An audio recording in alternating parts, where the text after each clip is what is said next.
मित्रांनो नमस्कार. बघा, आज आपण अत्यंत एका कळीच्या मुद्द्यावर थोडक्यात चर्चा करणार आहोत. तो म्हणजे की शिक्षक भरती संदर्भातील जो सगळ्यात कळीचा मुद्दा होता आणि तो की 55-60चा विषय. या संदर्भात मागे 2-3 महिन्यापूर्वी त्या ठिकाणी सुप्रीम कोर्टाचा त्या ठिकाणी निर्णय आलेला होता आणि जे आरक्षित प्रवर्गातील उमेदवार आहेत यांना 5% जी सूट दिल्यामुळं त्यांना ओपनमध्ये काउंट केलेलं नव्हतं, गृहीत धरलेलं नव्हतं. तर त्यांना ती गोष्ट चुकीची असल्याचं त्या ठिकाणी कोर्टाने सांगितलं होतं आणि जे की अपिलंट्स आहेत या अपिलंट्सला ओपन मार्काच्या पुढं असणारे जे अपिलंट्स आहेत तर ज्यांना नोकरी भेटलेली नव्हती, तर या लोकांना परत सेवेत घेण्याचे आदेश त्या ठिकाणी सुप्रीम कोर्टाने त्या ठिकाणी दिलेले होते. आणि जवळपास 3 महिन्यापासून याबाबत अनेक रणकंदन त्या ठिकाणी माजलेलं आहे. अनेक लोक ते व्हिडिओ बनवून अधिकाऱ्यांना शिव्या घालून, शासनाला शिव्या घालून त्या ठिकाणी वेगवेगळ्या बाबी ज्या की कोर्ट आदेशात नाहीत अशा बाबी लादण्याचा त्या ठिकाणी एक केविलवाणा प्रयत्न काही लोकांचा त्या ठिकाणी होता. आणि याच अनुषंगाने आज त्या ठिकाणी माननीय शिक्षण आयुक्त यांच्याकडून आदेश पारित झालेले आहेत आणि हा विषय त्या ठिकाणी 55-60चा जो काही होता, जो काही सुप्रीम कोर्टाने ऑर्डर दिलेले होते, जे आदेश झालेले होते त्याप्रमाणे हे आदेश पूर्णपणे त्या ठिकाणी निकाली काढलेले आहेत. बघा, या संदर्भात सुप्रीम कोर्टाचा निर्णय आल्यानंतर देखील आपण त्या ठिकाणी मी तुम्हाला 1-2 व्हिडिओ त्या ठिकाणी बनवले होते आणि याच्यामध्ये स्पष्टपणे सांगितलं होतं की त्याचा अर्थ काय. समोरच्या बाजूने थेट सुप्रीम कोर्टाचे वकील देखील त्या ठिकाणी लावलेले म्हणजे त्यांच्यासुद्धा त्या ठिकाणी कॉन्फरन्स करण्यात आले, त्यांचे व्हिडिओ बनवण्यात आले आणि सांगण्यात आलं की बाबा याद्याचं रिवाज करण्यासाठी सांगितलेलं आहे आणि पार आमच्यावर त्या ठिकाणी कंटेम्प्ट दाखल करण्याचे धमक्यासुद्धा दिलेल्या आहेत. आम्ही खरा अर्थ ज्यावेळेस जनतेला, लोकांना, शिक्षक भरतीला उमेदवाराला सांगत होतो लक्षात आणून देत होते की नक्की सुप्रीम कोर्ट काय सांगतंय, तर थेट आमच्या विरोधात ते कंटेम्प्टसुद्धा करायला निघालेले होते. पार त्यांचे वकीलसुद्धा हे छाती फुगू फुगू सांगत होते की याद्याच रिवाज होणार. परंतु मित्रांनो, वस्तुस्थिती ती नव्हती. खोटं त्या ठिकाणी लोकांवर लादण्याचा त्या ठिकाणी एक प्रयत्न होता. त्याचे नक्की उद्देश काय होते, खूप आम्ही मिळवलं हे लोकांना सांगणं हे उद्देश होते, लोकांकडून पैसे उकळणं उद्देश होते, की काहीतरी एखाद्या विशिष्ट समाजाविषयी, विशिष्ट लोकाविषयी गरळ ओकण्याचं काम या माध्यमातून होत होतं. हे त्यांनाच माहीत आहे. त्या विषयात खोलवर मला जायची काही आवश्यकता नाही, कारण की हा विषय आता जवळजवळ संपलेला आहे आणि म्हणून आमच्यासाठी देखील हा विषय आम्ही त्या ठिकाणी संपवलेला आहे. आणि त्याच अनुषंगानं जर आपण त्या ठिकाणी विचार केला तर हा निर्णय आलेला आहे. आणि याच्यामध्ये जे शिक्षण आयुक्तांनी जी ऑर्डर काढलेली आहे त्याच्यामध्ये त्यांनी तो जो पॅरा 33 आहे तर त्या पॅरा 33चा स्पष्टपणे उल्लेख केलेला आहे आणि सांगितलं आहे की those appellants who have secure marks higher than the last selected candidates in the general category, हे स्पष्टपणे म्हटलेलं आहे. म्हणजे त्याचा स्पष्ट अर्थ काय होता, जनरल कॅटेगरी निवड झालेला लास्ट जो उमेदवार आहे शेवटचा त्याच्यापेक्षा गुणवत्तेने पुढच्या असणाऱ्या प्रत्येक अपिलंट्सला तुम्ही त्या ठिकाणी सेवेत सामावून घ्या.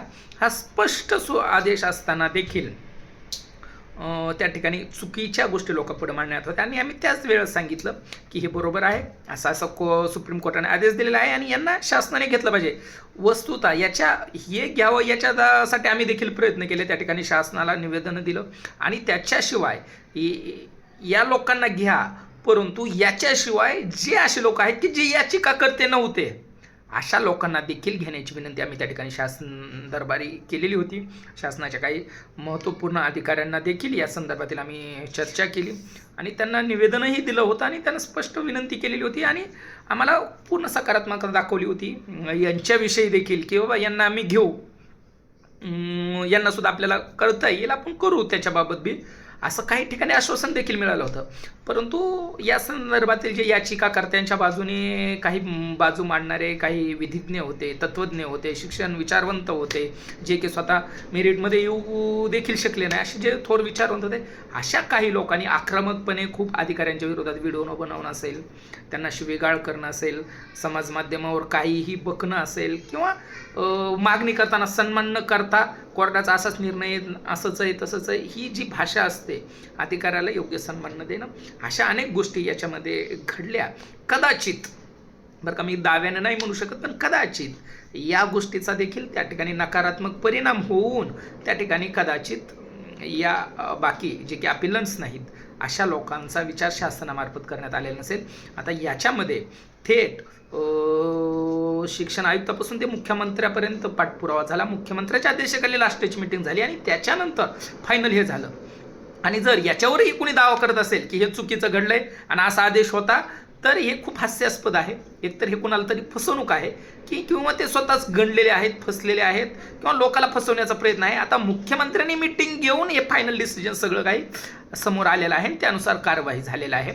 याच्यावरून तुम्ही लक्षात घ्या की शासनाचा जो सर्वोच्च स्तर आहे आपल्याकडे आपल्या राज्यामध्ये, तर फार मुख्यमंत्र्यांनी दखल घेऊन हा निर्णय निकाली काढलेला आहे. आणि तरी देखील तुम्ही जर त्याला चुकीचं म्हणत असाल, काहीतरी हे करत असाल, आता त्यांनीही काही कुठं भाड खाल्ली वगैरे तुम्हाला काही असं दाखवायचं असेल तर तो तुमचा विषय आहे आणि त्यानुसार तुम्ही कारवाई करू शकता. परंतु सर्वसामान्य अभियोग्यताधारकांना त्या ठिकाणी तुम्ही येड्यात काढू शकत नाही.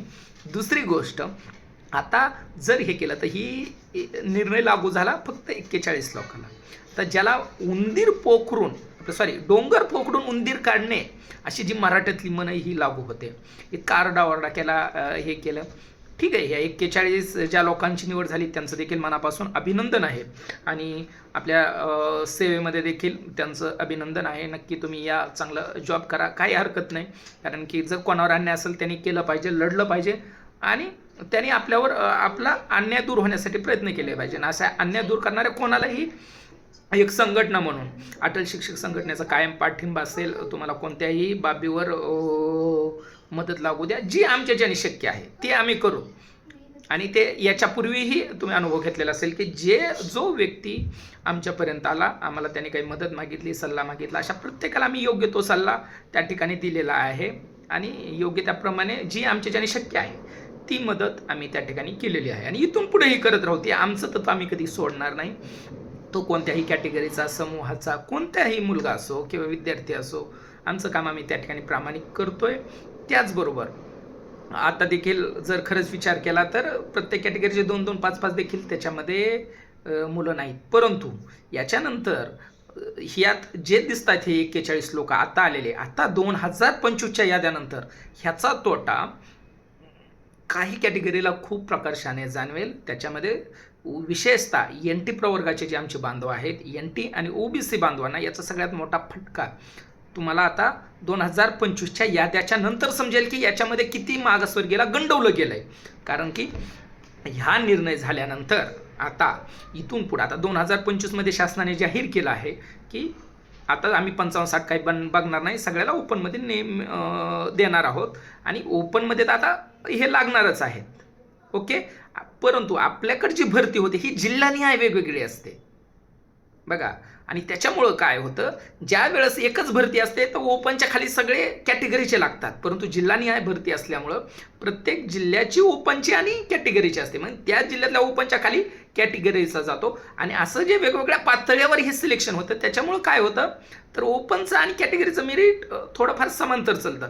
कारण की तोच उमेदवार परत ओपनमध्ये येऊ शकणार असल्याला तो अगोदरच कॅटेगरी हाय मेरिट असल्यामुळं स्वतःच्या जिल्ह्यात लागल्यामुळं ती जागा तो कॅटेगरीची घेतो. आणि ह्या गोष्टीमुळं काय होणार आहे की पूर्णपणे ज्या काही NTच्या कॅटेगरी यांच्या नाममात्र जागा आहेत, यांचं मोठ्या प्रमाणात नुकसान होणार आहे. OBC बांधवांचं देखील खूप मोठा वर्ग असल्यामुळं यांचं देखील त्या ठिकाणी नुकसान होण्याची शक्यता आहे.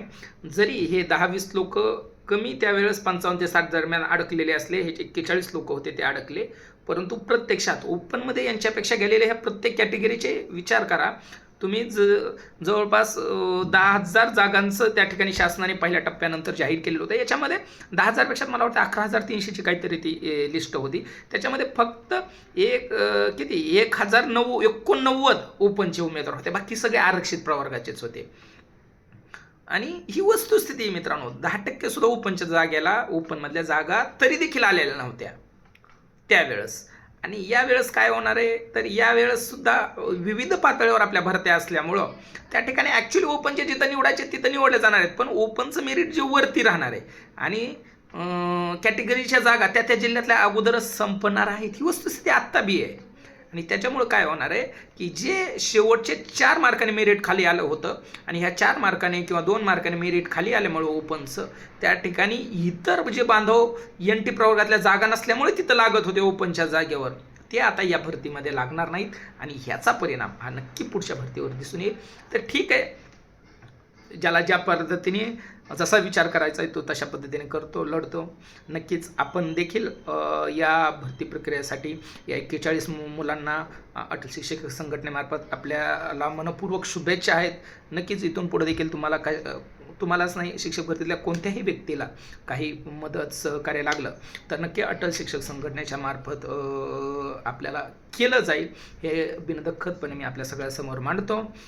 आणि हा 55-60चा विषय त्या ठिकाणी क्लोज झालेला आहे हे देखील सांगतो. उगाच याचिकेच्या नावाने उगाच आपल्याला कोणीतरी गंडवणं, पैसे मागणं हे देखील या समोरच्या काही लोकांनी त्या ठिकाणी बंद करावं असं देखील मी ते म्हणताना त्या ठिकाणी विनंती करतो. आणि हा जो काही आता जे काही तुम्ही करून ठेवलेलं आहे ते एकदा स्वीकारा आणि कशाला जास्त भानगडीमध्ये पडायचं, उगं काड्या करण्याचे कामं हे त्या ठिकाणी थांबायला हवेत, एवढीच माफक या ठिकाणी अपेक्षा व्यक्त करतो आणि थांबतो. धन्यवाद.